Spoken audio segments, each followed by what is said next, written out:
You don't try to finish in the flesh what you got by the Spirit. This is day 24 of the 30 wisdom from the story of Joseph for the new year. I am still Dr. Tega Matthew. Wisdom 24 is, don't try to finish in the flesh what you got by the Spirit. Genesis 41 from verse 37, it says, so the advice was good in the eyes of Pharaoh and in the eyes of the servants.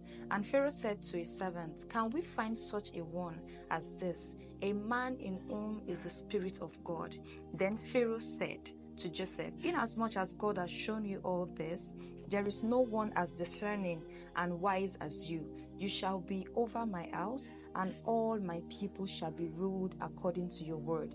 Only in regard to the throne will I be greater than you. Joseph interpreted Pharaoh's dream, told Pharaoh there will be 7 years of plenty, 7 years of famine. Joseph went further to give a damage control mechanism that would help during the 7 years of famine.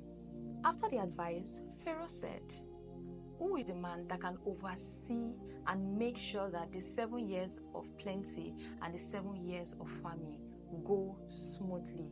Joseph did not jump at the offer and say, I can do it now. I was the one that gave you the advice. So who is the person that can do it apart from me? Since I gave you the advice, I am the best candidate for this. No. Joseph had come to the point where he has been humbled. If you notice, when he was in his father's house, he was a talkative. Any small thing he talk. Any small thing he talk. The one they called him for, the one they did not call him for. The dreams he had was supposed to keep to himself. He was telling his brothers, he was telling his parents. He did not have sieve. But because of the process Joseph had gone through, he now understood that there are times you talk, there are times you don't talk. He now understood that when God starts a work, you let God finish it.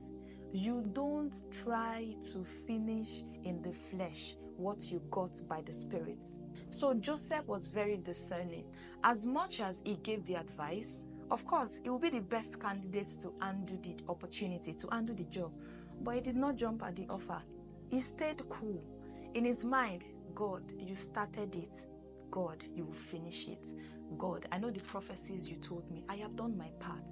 I have been diligent. I have learnt my lesson. I have gone through my process. This is the time for you to walk. And God showed himself. This year, don't try and share the glory with God. Do what you can do and let God do what he can do. Don't be like Jacob. Jacob already had a head start. Jacob was loved, but he tried to manipulate his father to give him the blessing that was actually going to come to him in the first place. He tried to help God. Don't be like Jacob. Don't try to help God. The things that you can do, the process you need to go through the process. And when it's time for your showing forth, don't try to help God. God will announce you himself, just like he announced Joseph. Just as he placed Joseph on the throne, he will place you on the throne. Be sensitive, be discerning, know when to talk and when not to talk.